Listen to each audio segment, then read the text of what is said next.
ሰላም ጤና ይስጥልን ክቡራትና ክቡራን የአዲስ ምንጭ ቤተሰቦች እንዴት ውላችኋል? በያላችሁበት የከበረ ሰላምታችን ይድረሳችሁ። ይህ በመምህር ታዬ ቦጋለ የተዘጋጀ በአዲስ ምንጭ ሚዲያ ላይ በየዕለቱ የሚቀርብ መራር እውነቶች በተጨባጭ እውነት የሚገለጡበት እቅጭ ቅጯን የተሰኘ መርሃ ግብር ነው። ለአዲስ ምንጭ ሚዲያ ቤተሰቦችና ይህንን ለምታዩ ሁሉ ሰላም ይሁን። መቼም የሀገር ህልውና ጉዳይ ነውና ዛሬም ከምርጫ አጀንዳ ፈቀቅ አንልም። ከምርጫ አጀንዳ አንወጣም። ምክንያቱም ምርጫን ተከትሎ በርካታ የአፍሪካ ሀገሮች ወደ ለየለት ትርምስ ነው የሚገቡት። ብዙ ጊዜ እንዳየ ነው መካከለኛው ምስራቅ ኤዥያ ላይ በተለያዩ የላቲን አሜሪካ ሀገሮች በተለይም በአፍሪካ ሁልጊዜ ምርጫን አስታከው የማይፈልጓቸው መሪዎች ለነሱ ፖሊሲ የማይመቹ ለነሱ ሁኔታ የማይመቹ አድገው የሚያመልጡ ሀገሮች በሚኖሩበት ጊዜ ምንጊዜም ትርምስ እንዲፈጠር የውጭ ሚዲያዎች በተለይ የምዕራባውያን ሚዲያዎች እና የምዕራባውያን ተላላኪ ሳተላይት ሚዲያዎች በሚችሉት አቅም ሁሉ ታላላቅ የአፍሪካ ምርጫዎችን ለማጥላላት ሰፊ ሙከራ ያደርጋሉ።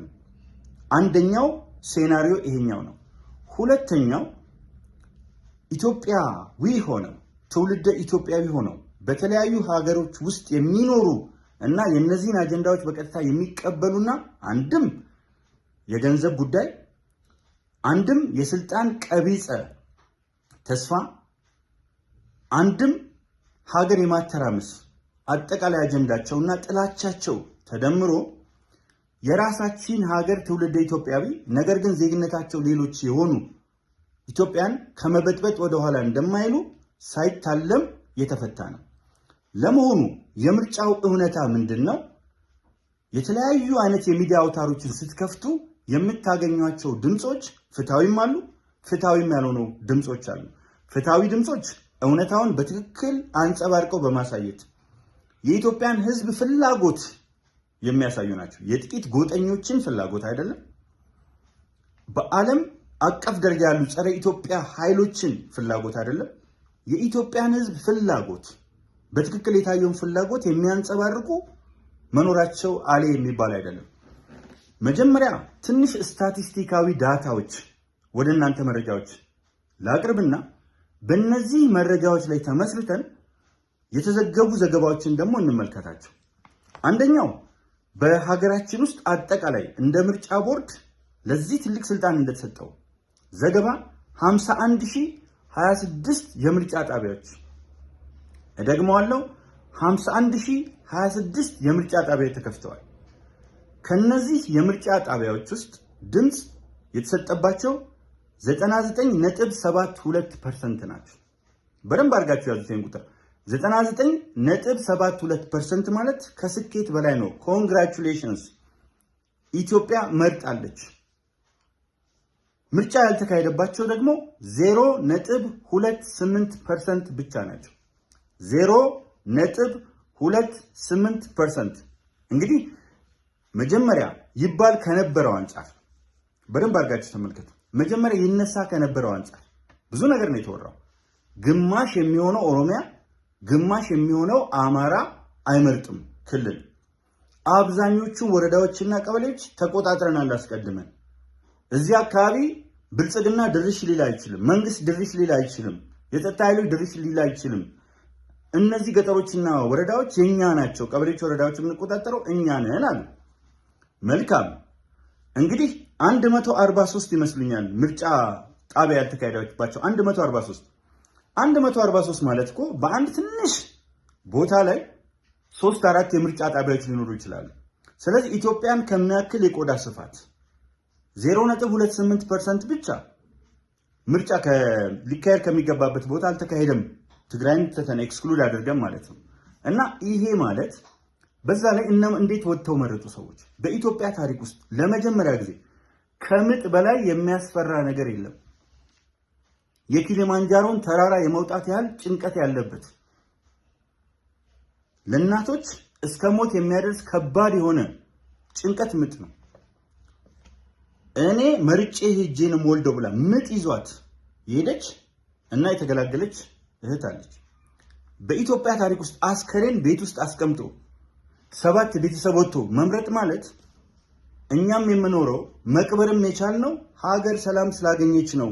ትርጉሙ በጣም ከባድ ነው። ፖለቲካዊ ትርጉም ሰጥታችሁ ካያችሁት 7 የቤተሰብ አባላት አስከሬን አስቀምጠው ሄደው መምረጥ ማለት የእነሱን የልጆቻቸውን የተከታታይ ትውልድን ጭምር አደራ ጭንቅላታቸውን እንዳስቀመጡና ለምን መምረጥ እንደፈለጉ የሚያሳይ እውነተኛ የሆነ ጉዳይ አለ። ይህንን እንያዘውና በደንብ አድርገን እስቲ 2 እጁን ያጣ ሰው እኔ አንድ ኢትዮጵያ ውስጥ አባባል አለ። አባት እናት ቢሞት በሀገር ይለቀሳል፣ ዘመድ የሞተ እንደው በሀገር ይለቀሳል፣ ሀገር የሞተ እንደው ወዴት ይደረሳል። እውነት ነው። ሀገር ከሌለች ያም 2 እጅ ያጣው አካል ጉዳተኛ ምን እጣ ሊያጋጥመው እንደሚችል ይታወቃል። ስለሆነም የምታበላው ራሱ ሀገር ስለሆነች በአፉ ጽፎ በአፉ መርጦ የሄደበት ሁኔታ አለ። ግሉኮስ አይቪ ተሰክቶለት ይህንን ይነቀልልኝ በፍጹም መታመምም መታከምም መኖርም መቀበርም ኩራት በሀገር ነው ብሎ ሄዶ መርጧል። እሱ ብቻ አይደለም፣ አጠቃላይ ህዝብ ማልዶ ተነስቶ የተወሰነው ቀን ላይ ያንን እጅግ በጣም ከባድ የሆነውን ፀሐይ ተቋቁሞ ድንኳን ያልነበረባቸው ቦታዎች በጣም ብዙ ናቸው። ያንን ፀሐይ ተቋቁሞ ፀሐይ ላይ ቁጭ ብሎ ሐሩር ይሁን ቁር ይሁን ጉዳዩ ሳይሆን የኢትዮጵያ ህዝብ መርጧል። በነገራችን ላይ ትልቁ ታዛቢ ጋዜጠኛ አይደለም፣ ሎቢ የተደረገ የፖለቲካ ፍላጎት ያለው የሀገሩን ወይም ደግሞ የከፈሉትን አጀንዳ ይዞ የመጣ ጋዜጠኛ ለኛ ለኢትዮጵያ ውርደት ነው። የምዕራቡ ዓለም እነሱ ምርጫ ሲመርጡ እኛ እናያለን ወይ? ተጭበረበረ ምናምን እያሉ አንዳንዴ ሲጣሉ እናያለን ወይ? በዓለም አቀፍ የገንዘብ ወይም የኢኮኖሚ አሻጥራቸው በመጠቀም ካልሆነ በስተቀር የሚፈልጓቸው ሲሆኑ ተናግረዋል። እነዚህ ሚዲያዎች የኢኳቶሪያል ጊኒ መሪ 47 ዓመት በስልጣን ላይ ነው። 47 ዓመት የክቡር ጠቅላይ ሚኒስትር ዶክተር አብይ አህመድ እድሜ ስልጣን ላይ ነው ያለው። ተናግረውታል። ኢኳቶሪያል ጊኒ የካሜሩኑ መሪ እስካሁን ድረስ 44 ዓመት ስልጣን ላይ ነው። 44 ዓመት። አለፍ ብለን ወደታች ስንወርድ የዩጋንዳው መሪ ዮዌሪ ሙሴቬኒ 40 ዓመት ስልጣን ላይ ናቸው። ዩጋንዳ ውስጥ ሆነው የሚፈናጀሩ ሰዎች ትናንትም አንስቼዋለሁ። ለህሊናቸው 40 ዓመት ሀገር የመራ ሰው ባለበት ገና በመጀመሪያ 5 ዓመት እዚህ ላይ በደንብ አድርገን ማየት አለብን። የመጀመሪያው መነሻ ሁልጊዜ አስቸጋሪ ነው። ለማን? እንደ ኢትዮጵያ ላለች ሀገር ሮኬት ሲተኮስ ከፍተኛ እሳት ያወጣል፣ ከፍተኛ ኃይል ያወጣል፣ ከግራቪቲ ከስበት እስከሚያመልጥ። ካመለጠ በኋላ ግን ስንት ተቃጥሎ ስንት ነገሮችን ጥሎ ካመለጠ በኋላ በትንሽ ነገር መንቀሳቀስ ይችላል። ከስበት አውሮፕላን ሲነሳ እንዴት እንደሚርገፈገፍ እንዴት መሬት ላይ እንደሚንደረደር ታውቃላችሁ ብዙዎቻችሁ። ሲነሳ ይሄ ዳታ መደገም አለበት። 900 ቢሊዮን ብር የብሔራዊ ባንክ ዕዳ ነው ዶክተር አብይ የተረከበው። 900 ቢሊዮን ብር ኔጌቲቭ ነበር። የሀገራችን በጀት 59% ዕዳ የሚከፈልበት ሁኔታ ነበር።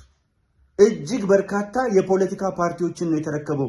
ወደ ጦርነት ሀገራችንን አስገባ የሚሉት አርበኞች ግንቦት 7 የት ነበረ? እየተዋጋ አልነበር? ኦነግ እየተዋጋ አልነበረም ወይ? የኦጋዴን ብሔራዊ ነፃ አውጪ ግንባር እየተዋጋ አልነበረም ወይ? የአማራ ዴሞክራሲያዊ ኃይሎች ንቅናቄ እየተዋጉ አልነበረም ወይ? እኔ እኮ እያንዳንዱን በዝርዝር ማየት ይጠቅማል። የ97 ምርጫ ላይ ነበር። 97 ዓመተ ምህረት ህወሓት ኢህአዴግ በአስተማማኝ ሁኔታ ተሸንፎ ነበር በኢትዮጵያ ውስጥ። እንኳን መንግስት ሊመሰረት በዝረራ ነበር የተሸነፈው። 100% አዲስ አበባ ተሸንፎ ሌሎች ኢትዮጵያ ቦታዎች ላይ የሚያሸንፍበት ነገር የለም። እዚሁ ሀገር ነበርን። አስገብቶ እስር ቤት ዛሬ የሚለፈልፉት ሰዎች አንዳንዶቹ የሚደግፉትን እንትን ማረሚያ ቤት አስገብቷቸው ነበር። ከምን አይነት የምርጫ ሂደት እንደመጣ በስነ ስርዓት ማየት አስፈላጊ ነው። የነበረውን አጠቃላይ ድባብ የነበረውን አጠቃላይ ሁኔታ እናውቃለን። ምን አይነት ሀገር አስረክባችሁት ነው? ድሃ ሀገር በዓለም በድህነት ኦክስፎርድ ዲክሽነሪ ላይ ረሃብ ተብሎ የሰፈረች ሀገር ነው ለክቡር ጠቅላይ ሚኒስትር ዶክተር አብይ አህመድ ያስረከብነው።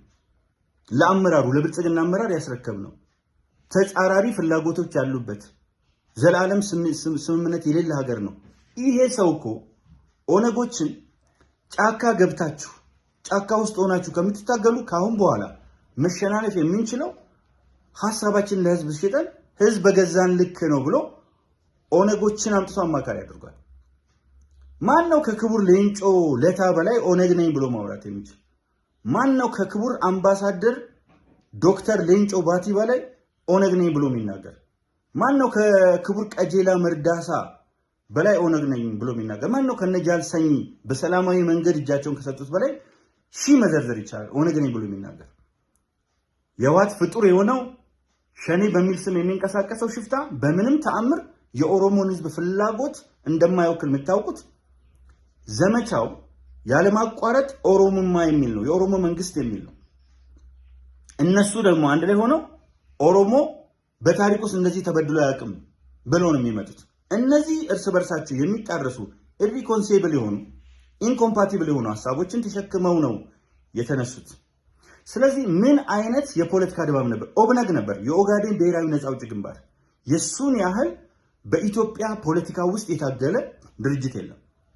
ለመጀመሪያ ጊዜ በሰላማዊ መንገድ መጥቶ የሶማሌ ክልልን አረጋግቶ በልማት ጎዳና የሶማሌ ክልል በጣም እንድትሄድና ሶማሌ ክልል ውስጥ እጅግ ግዙፍ ሜጋ ፕሮጀክቶች እንዲከናወኑ አድርጓል። መካካድ አንችልም። የሶማሌ ክልል እፎይታ ያገኘው አሁን ነው።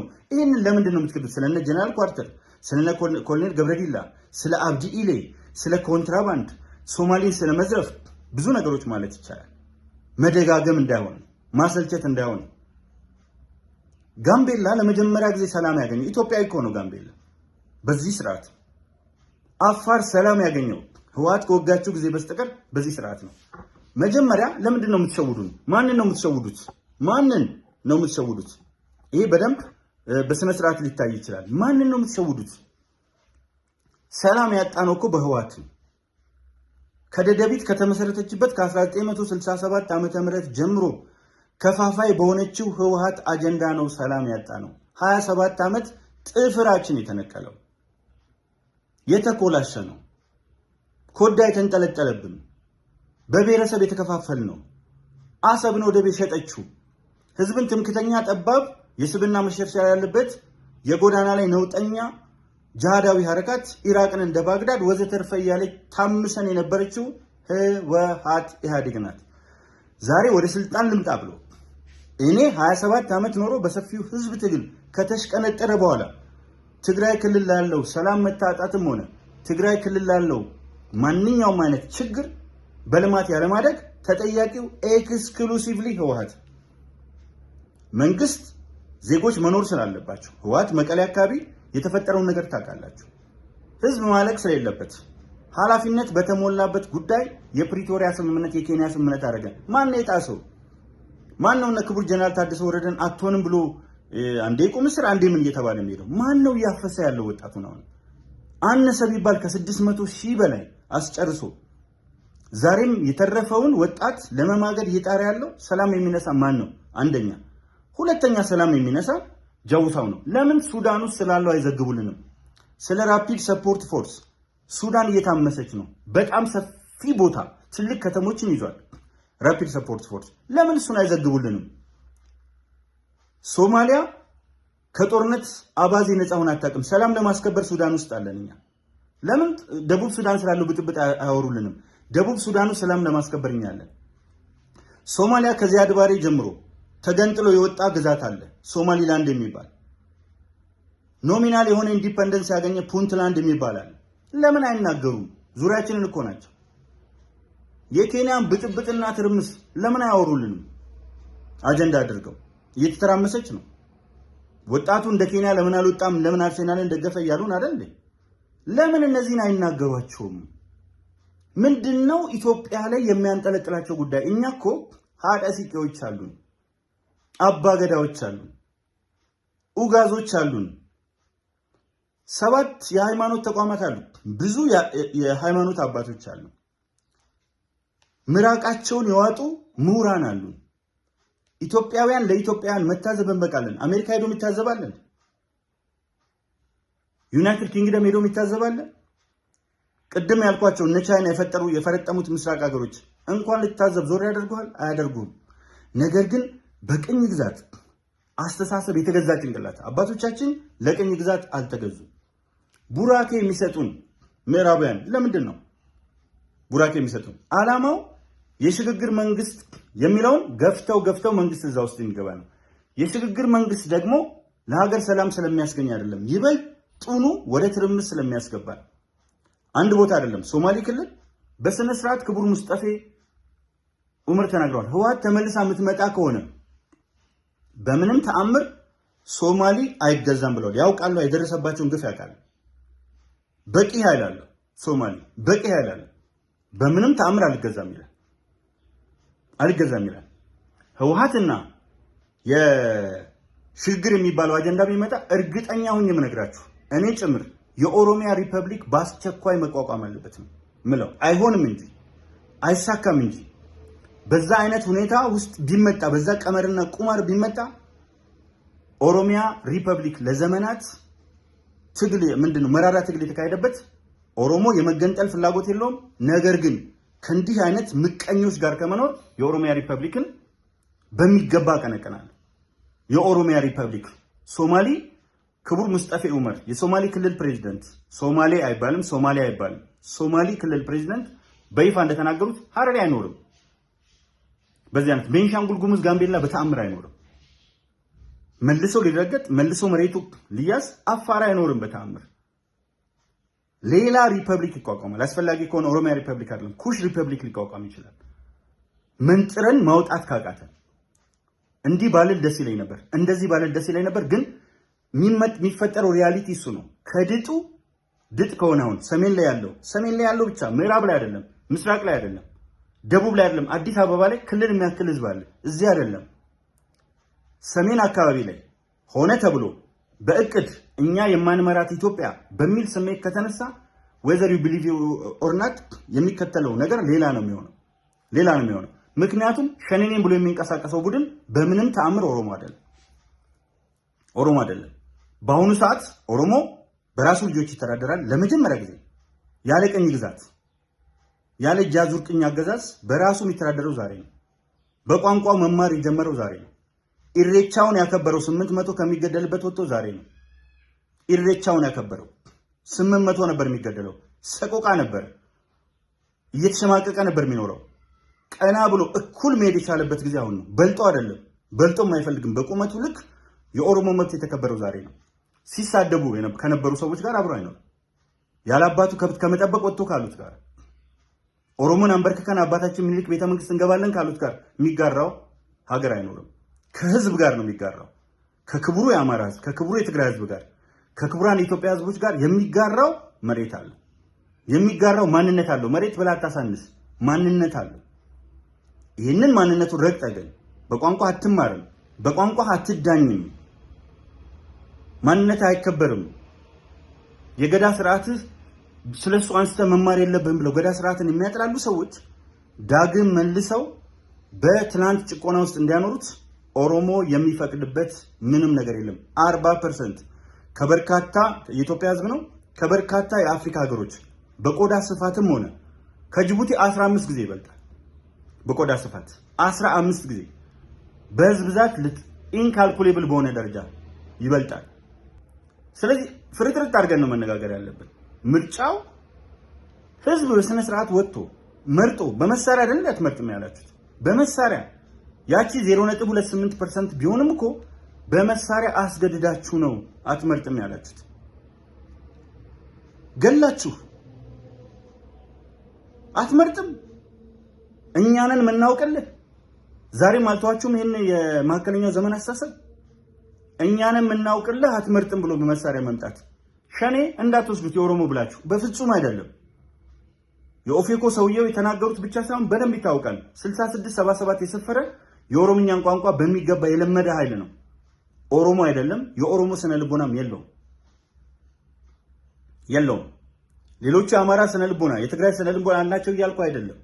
ግን ለጊዜው አስቻይ ሁኔታ ፈጥሮላቸዋል። ምክንያቱም የሚፈሰው ዶላር ከግብፅ ቀላል አይደለም። ፍርጥ አድርገን መናገር ያለብናል። ከዲያስፖራ የሚፈሰው በጥላቻ ከናወዘው ዲያስፖራ፣ በስልጣን ቀቢጸ ተስፋ ከናወዘው ዲያስፖራ፣ የውጭ ገንዘብ ከሚፈስለት ዲያስፖራ እንዲሁም አረብ ሀገር ጭምር ከሚለፉት ልጆች ላይ በሚሳደቡ የንስሐ አባቶች አማካኝነት እየሄደ ያለው ቀላል አይደለም። እሱ ብቻ አይደለም፣ ከሙስሊሙ ጋር አትኖሩ፣ በግልጽ የሃይማኖት ትግል ነው የምናደርገው ብላችሁ እኮ ቪዲዮ አለ። እኛ ዝም ብለን አይደለም የሚታዩ ቪዲዮዎች የምንታገለው አውደ ምህረት ላይ ቆሞ ከካህን ጎን ቆሞ ለሃይማኖት ነው የምንታገለው። ሙስሊሙ አይለቅህም፣ ፕሮቴስታንቱ አይለቅህም። ወደ ከፋ ነገር ነው የምትገባው። የሚፈለገው ደግሞ እሱ ነው። በምዕራቡ ዓለም የሚፈለገው፣ በግብፅ የሚፈለገው፣ በሱዳን የሚፈለገው፣ በሻዕቢያ የሚፈለገው፣ በህወሓት ሪፐብሊክ የትግራይ ሪፐብሊክ ለመመስረት በሚፈለገው አዳክመው ሲፈልጉ አንድ ላይ ተቀላቅለው አንድ ዳይነስቲ ናቸው። የስብሃት ነጋ ዳይነስቲ ከሻዕቢያ ዳይነስቲ ጋር አንድ አይነት ነው። እንዲህ አፍርጠን ካልተነጋገርን በስተቀር አንድልም። ያልደፈረሰ አይጠራም። ፖለቲካል ኮሬክትነስ እንዲህ ቢሆን እንደዚህ ነው። እኔ በረሃ ነው ያደኩት ብቻ አይደለም፣ ትክክልም ነው። ለምን የምንደባበቀው? ስለምንደባበቅ ነው እኮ ለብዙ ነገሮች መድኃኒት የጠፋው። ለምንድን ነው የምንደባበቀው? ለምንድን ነው የምዕራቡ ዓለም ሚዲያ 47 ዓመት ቅድም የተናገርኩት 44 ዓመት 40 ዓመት ከ26 ዓመት በላይ 10 የአፍሪካ መሪዎች የማይናገረው? ሻዕቢያን ይዘህ 35 ዓመት ስልጣን ላይ ስላለ በአንድ የስልጣን ዘመን ማውራት ትችላለህ? ህወሓትን ይዘህ ከደደቢት ጀምሮ ስንት ዓመት ነው ቁጠሩት? ከ1967 ጀምሮ እስከ 2018 ካልኩሌት አድርጉት። ህወሓት ራሱ ስልጣን ከያዘ ጀምሮ ህወሓት ለቆ ያውቃል እንዴ? ኢትዮጵያን ለቆ የትግራይ ህዝብ ላይ ደግሞ እንደ መሽገር ተጣበቀ። እዛ ጋር 27 ዓመት መርቶ አሁንም የትግራይን ህዝብ እየመራ ያለው እኮ ያው ፊት ነው። እነዛው ረጃጅም የሆኑ የእድሜ ልክ ስልጣን ፊቶች ናቸው። የእድሜ ዘመን ስልጣን ፊቶች። በደንብ ማሰብ አለብን። በደንብ ማስተዋል መቻል አለብን። ኢትዮጵያ እኛ እያልን ያለ ነው። አሁን ዛሬ ምርጫው አልቋል። የጥሞና ጊዜ አልቋል። ብልጽግና ወደድክም ጠላህም የተራቆተ ሀገር በደን ይህን መናገር አለብን። የተራቆተ ሀገር 48 ቢሊዮን ችግኞች ተክሎ በረሃማ የሆነችውን ኢትዮጵያን ወደ በረሃ እየገባች እየተዋጠች የነበረችውን 48 ቢሊዮን ያውም ደግሞ ችግኙ ዝም ብሎ አይደለም የፍራፍሬ ዛፎችን ጭምር ተክሎ የፍራፍሬ ችግርን ለመቅረፍ ያለማቋረጥ እየሰራ ነው። ያፈራል፣ ይደርሳል። 48 ቢሊዮን ችግኝ የተተከሉት ያፈራሉ። ገበያው በፍራፍሬ ይጥለቀለቃል። ሌላ ቀርቶ ኤክስፖርት ማድረግ እንችላለን። ከግብፅ ነበርኩ የምናስገባው ብርቱካን ማጥለቅለቅ እንችላለን። ቦረና ማንም አይቶት አያውቅም። ቦረና ማንም አርብቶ አደሩ ማንም አይቶት አያውቅም። ሶማሌን፣ አፋርን፣ ቦረናን አሁን ነው ስንዴ መትረፍረፍ የጀመረው። ቦረና እኮ ከ1.3 ሚሊዮን ኩንታል በላይ ስንዴ ነው። ስንዴ ብቻ ጤፍ አለ፣ ገብስ አለ፣ ማሽላ አለ፣ ጥንቅሽ አለ፣ ሽምብራ፣ ጓያ፣ አተር፣ ባቄላ ወዘተርፈ ቲማቲም፣ ቃሪያ ማያፈራው ነገር የለም። ቦታው ውሃ ለመጀመሪያ ጊዜ ያገኘው ነው። ይሄንን ስርዓት እንደ ነፍሳችን ነው የምንጠብቀው። እንደ ነፍሳችን ነፍስ አንዴ ካመለጠች እንደማትመለሰው ሁሉ ነው የምንጠብቀው። ይሄንን በደንብ ማወቅ አለባችሁ። ደግሞ አውርተን አይደለም ገብተን አሳይተናል። ገብተንም እናሳያቸዋለን። ቦሬ አይደለም። የከፋ ነገር ከመጣ ከሀገር ህልውና የሚበልጥ ነገር የለም። ይሄንን ያገኘነውን ድል በቋንቋችን መማር፣ በቋንቋችን መዳኘት፣ የገዳ ስርዓታችን መከበር፣ ይሄንን ያገኘነውን ድል የምናስነጥቅበት ምንም ምክንያት የለም። እናንተ ዘረኞች ናችሁ። ሁልጊዜ ብሔረሰብ እንደሰደባችሁ ነው። እኛ ግን አንድ ቀን ተሳስተን ብሔረሰብ ሰድበን አናውቅም። እናንተ ሃይማኖት እንዳጥላላችሁ ነው። አንድ ቀን ተሳስተን ሃይማኖት አጥላልተን አናውቅም። የሁሉንም አክብረን ነው የምንሄደው። ከሁሉም ጋር አብረን ነው የምንኖረው። የሚያኖረን የሃይማኖት እኩልነት ነው። አምጥቶታል ብልጽግና። አይታችኋቸዋል። አመራሮች፣ ሙስሊም አመራሮች፣ ፕሮቴስታንት አመራሮች ለምን አየን ብላችሁ አይናችሁ ደም እንደለበሰ። እንዴት ኢሬቻ በዚህ ደረጃ ይከበራል? 8 ሚሊዮን ለመስቀል ሲመደብ ያልጮክ ያ ሁሉ የኦርቶዶክስ በዓል ያልጮክ ኢሬቻ ለምን ተከበረ? ለምን ቀይና ነጭ ለበሱ ኦሮሞች? ቀይና ነጭ መልበስ ለኦሮሞ ያንሰዋል? የሀብት ችግር አለበት እንዴ? የሙራን ችግር አለበት? የሪሶርስ ችግር አለበት? የምን ችግር ስላለበት ነው ቀይና ነጭ ለበሰ ብላችሁ የምታለቅሱ? በራሱ ገንዘብ። ስለዚህ ይሄኛው መነገር ያለበት ርዕስ ነው። ይሄ ርዕስ እንደዚህ ተናድጄ የምናገርበት ርዕስ አይኖርም። ፕሮቴስታንቶች ለምን አየን ስልጣን ላይ? ሀገራቸው አይደለም? እናንተ የተቀመጣችሁበት አሜሪካ ውስጥ የሚያስተዳድረው ኦርቶዶክስ ነው ካቶሊክ ነው? ፕሮቴስታንቶች አይደሉ? የአሜሪካ ፕሬዚዳንቶች በሙሉ ዋስፔም ናቸው። በሙሉ ሊባል በሚችል ደረጃ ዋይት ናቸው። ሁሉም ከኦባማ በስተቀር አንግሎ ሳክሶን ናቸው።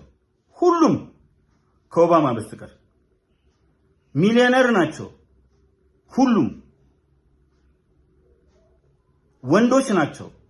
ሁሉም በኢትዮጵያ ታሪክ ውስጥ ለየት ያለ ስርዓት መጣ። ሴቶችን የሚያሳትፍ፣ ሙስሊሞችን የሚያሳትፍ፣ ፕሮቴስታንቶችን የሚያሳትፍ፣ ዋቄፈታዎችን የሚያሳትፍ፣ ለዋቄፈና ሃይማኖት፣ ለእስልምና ሃይማኖት፣ ለክርስትና ሃይማኖት፣ ለኦርቶዶክስ ለሁሉም እኩል መብት የሚሰጥ ስርዓት መጣ። ሁሉንም ብሔር የሚያከብር ስርዓት መጣ። ብሔር ብሔረሰብ ሁሉንም በወሬ አይደለም፣ በአፍ አይደለም፣ በቲዮሪ አይደለም፣ በንድፈ ሐሳብ አይደለም፣ በንድፈ ሐሳባዊ ንጣፍም አይደለም፣ በተግባር የሚያስመሰክር መሪ መጣ። መሪ ብቻ አይደለም፣ ብልጽግናዎች ቲሙ ራሱ ጠንካራ ቲሙ የኢትዮጵያ ሕዝብ እንደሚመርጥ ስላወቃችሁ ይሄ ሁሉ ጩኸት፣ ይሄ ሁሉ ጫጫታ፣ ቅድመ ምርጫ፣ በምርጫ ሂደት፣ አሁን ደግሞ ድህረ ምርጫ የቀጠለው ለምንድን ነው ሲባል ይህች ሀገር የጀመረችውን ልማት እንደምታጠናክር ይታወቃል።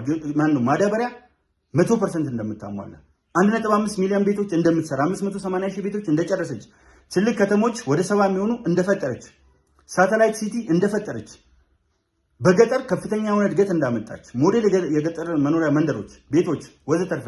ይቅርታ ትንሽ ድምጽ ተርገብግበዋል። እጅግ የሚያርገበግብና የሚያናድድ ስሜት የሚነካ ነገር ስለሆነ ይህንን ሁሉ አድርጓል። ከዚህ ባለፈ አዲስ አበባ አይታ ማታቀው 30 ጤና ጣቢያ፣ ስማርት ሆስፒታል፣ የተለየ አይነት በኤአይ የታገዘ በምስራቅ አፍሪካ የመጀመሪያ የሆነ ሆስፒታል፣ በአፍሪካ የመጀመሪያ የስንዴ ምርት ላሳየው እንደ ስንት እንደሆነ የስንዴ ምርቱን አንድ ቦታ ላይ የሆነ ያስኩት ዳታ ነበረ መረጃ እና በአጋጣሚ እዚህ ጋር አላገኘሁትም። ተመልከቱ። ግብጽ ማናት? ኬንያ 0.ምናምን% ነው ሚሊዮን ሜትሪክ ቶን ነው የምታመርተው በአመት። ከ1 ሚሊዮን ሜትሪክ ቶን በታች ነው። እኛ በአመት የምናመርተው አሁን ፕሮጀክሽኑ ጠቅላላ ጉግል አድርጋችሁ ተመልከቱ። ከ29 ሚሊዮን ሜትሪክ ቶን እስከ 33 ሚሊዮን ሜትሪክ ቶን ነው ፕሮጀክሽኑ። ከሷ ቀጥሎ ያለችው ግብጽ 9 አካባቢ ናት። 9 ሚሊዮን አካባቢ ሜትሪክ ቶን ነው የምታመርተው። ተመልከቱት ስፋቱ። ይሄንን 3 እጥፍ የስንዴ ምርት ያመጣ መንግስት ቀጣይ አሁን የቦረና የተለያዩ አይነት ቦታዎች የጉጂ የመላው ኢትዮጵያ ሲደመር የት እንደሚደርስ ማወቅ አይከብድም። ስለዚህ በስንዴ ምርት፣ በጤፍ ምርት፣ በሁሉም በአገዳ በአዝርዕት ሰብሎች ስዘረዝር አሉልም ለውጥ አምጥቷል። ሆስፒታል ብዬ የተናገርኩት ያለ ምክንያት አይደለም።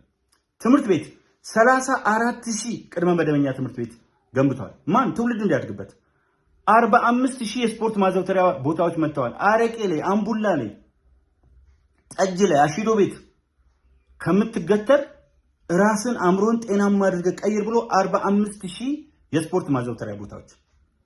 ሐውልት ምን ያደርግልናል ምናምን ትላላችሁ። ያደርጋል በደንብ አድርጎ ብዙዎችን ያነሳሳል። የአትሌቶችን ሐውልት ስታቆም ኬንያ አንዱ የገቢ ምንጯ አትሌቲክስ ነው።